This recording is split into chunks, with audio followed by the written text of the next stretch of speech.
Bonjour, je m'appelle Alex,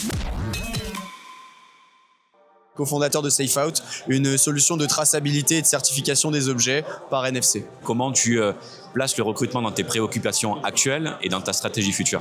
C'est un enjeu, je pense, hyper intéressant, hyper important, surtout quand on commence à avoir des premiers revenus, une récurrence au niveau des revenus mensuellement, ou alors qu'on a levé directement, parce que du coup on a de la liquidité qu'on peut allouer pour gagner en efficacité, en rapidité et conquérir le marché plus rapidement. Donc tu vas commencer à recruter. Est-ce que c'est une inquiétude pour toi? Est-ce que tu penses que tu vas avoir du mal à le faire? Est-ce que clairement aujourd'hui tu n'y penses pas vraiment? Est-ce que tu as mis en place, ou en tout cas tu réfléchis à mettre en place des stratégies par rapport à ça? Ou clairement tu n'y penses pas forcément et tu penses que ça sera plutôt facile? Nous on a quand même recruté quelques personnes, aujourd'hui on est 6 dans l'équipe, donc il y a quand même des gens qu'on a recrutés. Généralement c'était des gens qu'on connaissait bien depuis pas mal d'années, et donc on était en confiance totale quand on les a recrutés parce qu'on savait qui ils étaient.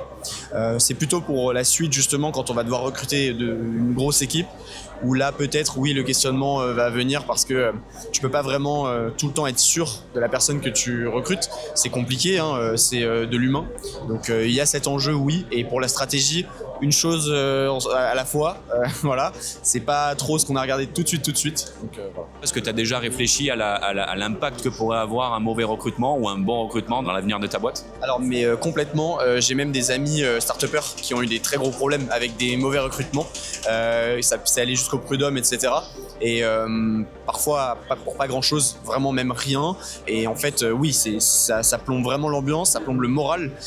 Quand on a une entreprise, surtout en early stage, c'est très important d'avoir la solidité d'esprit pour avancer, donc oui ça peut complètement ruiner l'avancée d'une boîte, et même pour un bon recrutement ça peut améliorer le produit de manière exponentielle.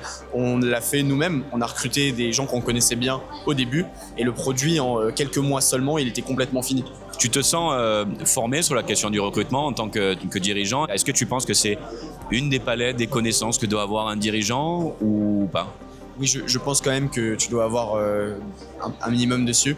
Je pense que j'ai quand même des choses à apprendre. De toute façon, je pense que personne ne pourra dire oui, je suis paré à 100% sur le domaine.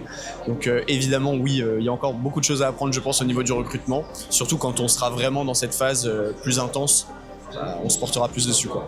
Dans 5 ans, tu vois le recrutement de quelle manière? Tu te vois recruter de quelle manière? Alors, comme il y a de l'humain derrière, c'est bien de mettre des technologies en place, etc. Mais n'oublions pas que ça reste de l'humain, et donc c'est plus compliqué, je pense, à prédire que d'autres marchés, où là vraiment pour le coup on sait où on va parce que les avancées sont technologiques.